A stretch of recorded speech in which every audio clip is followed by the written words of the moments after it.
Bugün sizi zamanda geriye 14. yüzyıla götürüyorum. O dönemin en parlak zihinlerinden biriyle tanışacağız, Saksonyalı Albert. Kendisi hem mantık hem de fizik alanında düşünce dünyasını sarsan fikirlere imza atmış biri. Ama işte burada ilginç bir detay var. Bu kadar büyük bir düşünür olmasına rağmen ona takılan lakap Albertutius, yani Küçük Albert idi. Neden peki? Bu kadar devasa fikirlere sahip birine neden böyle bir isim takılmış olabilir? İşte bu sorunun cevabı aslında onun gerçek büyüklüğünü anlamamızı sağlayacak. Hadi gelin bu alçak gönüllü lakabın ardına saklanmış o entelektüel devi Saksonyalı Albert'i birlikte tanıyalım ve modern bilimin temellerini nasıl sessiz sedasız attığına bir göz atalım. Şimdi küçük Albert diyoruz ama şu kariyere bir bakar mısınız? Bunlar pek de küçük birinin başarıları gibi durmuyor, değil mi?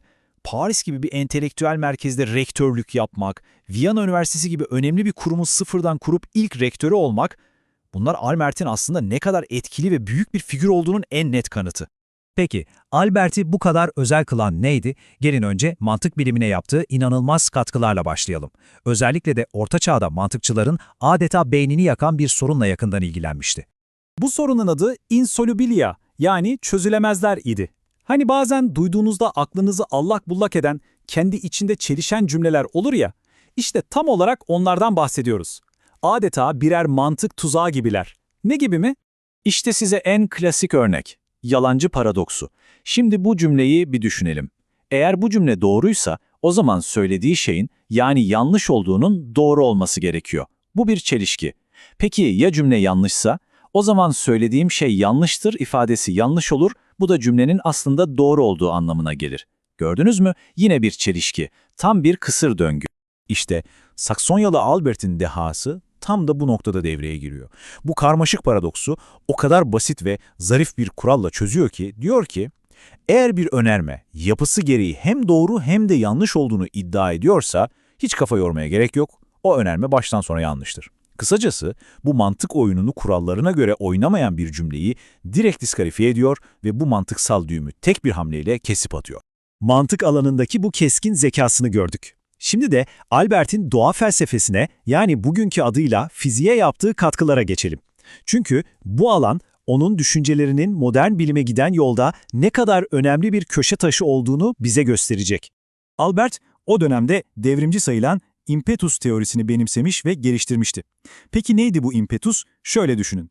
Bir taşı fırlattığınızda o taşa bir tür itici güç veya hareket etme isteği kazandırırsınız. İşte o taş bu impetus tükenene kadar hareket etmeye devam eder.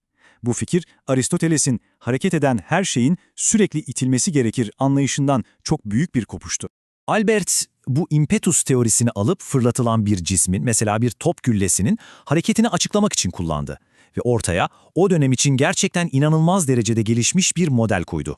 İşte o modelin 3 aşaması. İlk aşamada, yani başlangıçta impetus o kadar güçlü ki yer çekimine baskın geliyor ve cisim neredeyse düz bir çizgide ileri fırlıyor.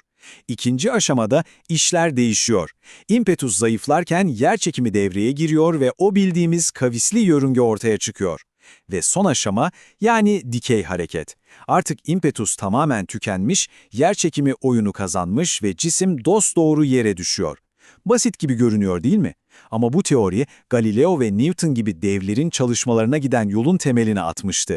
Albert'in kendi başına ürettiği fikirler elbette çok değerliydi. Ama onu tarihte asıl özel kılan şey, belki de en önemli rolüydü, fikirlerin yayılmasını sağlayan bir köprü olması. Düşünsenize, Albert adeta bir entelektüel kavşak noktası gibi çalışıyordu. İngiltere'deki en yeni mantık fikirlerini alıyor, bunu Paris'teki en taze fizik teorileriyle harmanlıyor ve yazdığı açık, anlaşılır eserlerle bu bilgiyi bütün Avrupa'ya, İtalya'ya, Orta Avrupa'ya yayıyordu. Sadece bir düşünür değil, aynı zamanda 14. yüzyılın en önemli bilgi taşıyıcılarından biriydi. Ve işte şimdi en baştaki o soruya geri dönüyoruz. Küçük Albert. Evet, belki bu lakap onu döneminin bir başka devi olan Büyük Albert ile karıştırmamak için kullanılmıştı.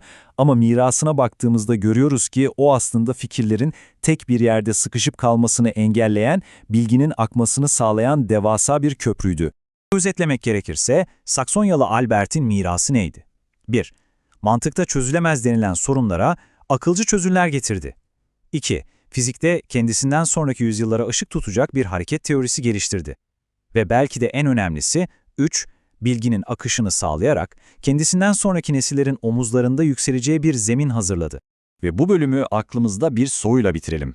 Tarih, genellikle en çok ses getiren, en göz önündeki isimleri hatırlar. Peki ya Saksonyalı Albert gibi adı küçük kalmış ama aslında modern dünyamızın temellerini sessizce inşa etmiş daha nice dev vardır? Belki de gerçek ilerleme, spot ışıklarının altındakilerden çok, işte bu isimsiz kahramanların omuzlarında yükseliyordur.